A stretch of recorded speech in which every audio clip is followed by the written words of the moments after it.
Hey, what's going on, guys? Rose here, and today I'm going to be showcasing the new exclusive unit, Saber Alternate, and I'm going to be showing you how to get it. So if you guys enjoyed this tutorial, make sure you guys like and subscribe, and let's just hop right in.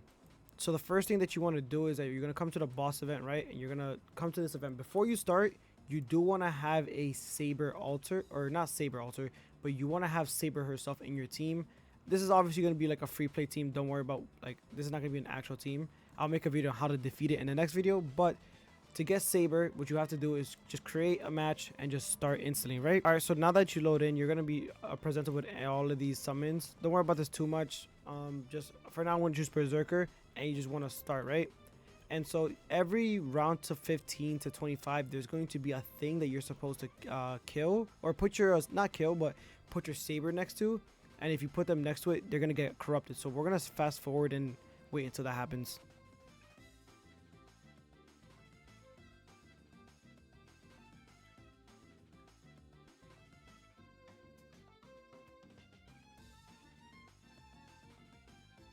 Alright, so it's about to hit wave 15, and right here you see the AWE thing.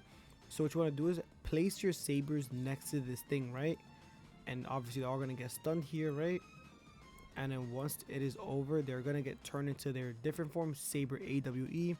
So every time Saber gets transformed into this character, it's a chance that it turns into Saber alternate. So I don't believe you have to defeat this thing. Normally when I place mines down over, like, I just randomly got like a pop-up saying that I got her, and then that was kind of it. You don't have to defeat it or anything. Like I didn't defeat this in order to get the Saber alternate. All that really happened was I just placed these three guys down, and then say like the AWE converted my Saber into this version, and then it'll show a pop-up on your screen. It is a chance to get it, and the AWE only spawns in wave 15 and wave 25. So if you do manage to defeat all the waves and everything, then you have a second chance whenever it spawns in again. And if not, well, then you just replay it and retry it again and again. But that is how I got my Saber alternate, and it's very quick and easy. And tomorrow I will be showing how to clear this event. It's not that hard. We'll use like really easy units to use. But now let's go on to the Saber alternates showcase. Alright, so here we are. We're on sandbox. Let me just take off this Saber. So here she is. This is her, and this is how big her range is going to be. We're going to go look over her passives right here. So Aura of Corruption. So she gains a circle around the unit. So you see it right over her like this, right? And is equal to 70% of her current range. All enemies inside the circle are slowed by 20%. And every ally in this range that is not named Sakura gains a plus 15 SPA. For any unit affected by this, gain 1 damage. And it goes up to 50 and immune to stuns and debuffs. So basically, you don't want to have anybody that isn't like the secret unit that's on the raid banner or on the raid. So if I were to put down like my Saber here, if I put her inside, she's gonna get a debuff basically, right? Actually, wait, why isn't she getting a debuff, huh? That's odd. I don't know why she's not getting a debuff. Minus 20, and then if you put her in here, okay, well, I think it's having like a weird like bug with.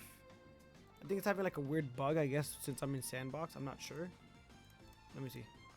No, okay, no, I'm tweaking. Yeah, see, she went from 4.2 to 4.9. All right, now the next thing is that it's good that you could just use like Hakura to like buff, because you're not gonna attack. Subaru as well, it's kind of whatever. And then you have like Fubuki for the SPA minus for her specifically. And keep in mind that every unit affected by this, her attack goes up. So if I put another Subaru down, notice our damage going up. So look, let's look, 5.55, right?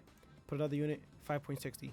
So the more units or the more enemies that are in here, the more damage she goes up, and it just keeps scaling higher and higher, right? And obviously it doesn't go down if they leave. So next, Summon Servant. If a Sakura is on the field, this unit will do an additional attack on a separate SPA timer that is equal to Sakura's SPA. Now we don't have this Sakura, so we might have to do a showcase with her whenever I get her. But for 50% of this unit's damage, increase range by 1%, and for any such attack up to 30%. Only counts for one Sakura. This additional attack cannot be Dark Excalibur, which we're going to go into Dark Excalibur, which every 5 attacks that she does, she swaps to Dark Excalibur. For every Dark Excalibur, increases the SPA by 20%, her damage is plus to 100%, her range gets increased by 20%, and she inflicts burn 35% of the damage for 6 seconds.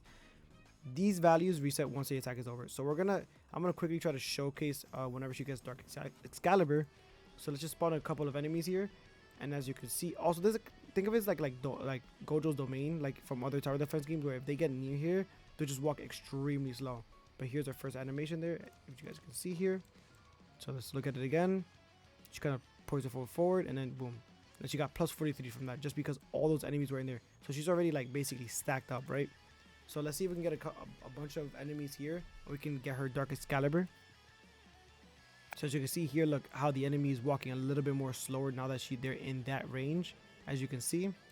And I think if she attacks a little bit more here, we're going to see the Dark Excalibur right here. So she got the plus 100. She got more SPA and more range, right? So now the circle is bigger, and now she's going to do her new move, the Dark Excalibur that we was talking about, right? So she's going to do this, right? So there it is. And then boom. Pretty insane. So now let's go to her next attack here, Desolation.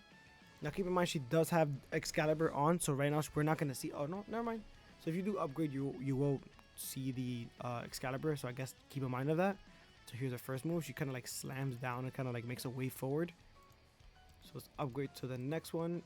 So now she's going to be an AoE unit. Pretty nice. I like that. That's pretty cool.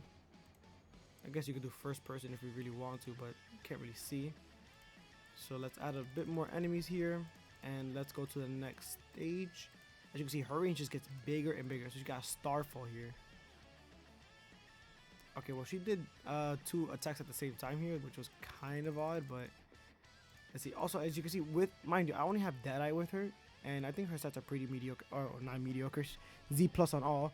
And you can see her range gets really massive here. So let's upgrade a little bit more here. Let's go all the way to the max.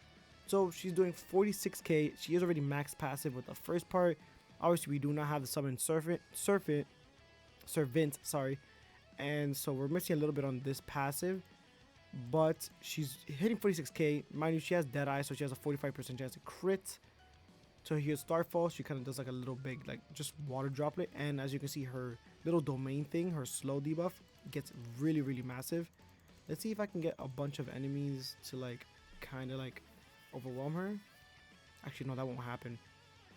Let's see if we put like a really strong enemy here. So let's do like the Dory. Nah, not the Dory. Let's put like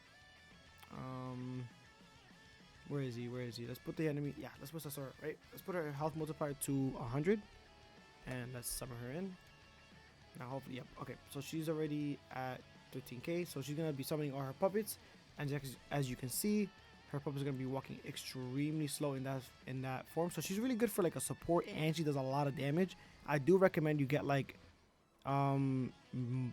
prior, like obviously you want to get Monarch because you know that'll do really good. She is a 3 placement, so obviously getting Monarch would be really good. Ethereal would be nice, but overall she's an amazing unit, and I don't think you can stack these. Like if you stack these, they won't make them slower. It just, you cover a bigger range of just enemies being way much slower. But yeah, this unit is really powerful. I can't wait to see when we get the other characters, Sosoka, so we can see how powerful can she really go. But yeah, that's about it for her. That's gonna do it for today's episode. I hope you guys enjoyed the showcase and how to get Saber. I'm going to make a video of how to defeat this raid itself solo with not that many too complicated units, because I do beat it with Ragnar, but I'll use more easier characters so you guys can actually complete it. Make sure you guys like and subscribe, and I'll catch you guys in the next video. Bye bye.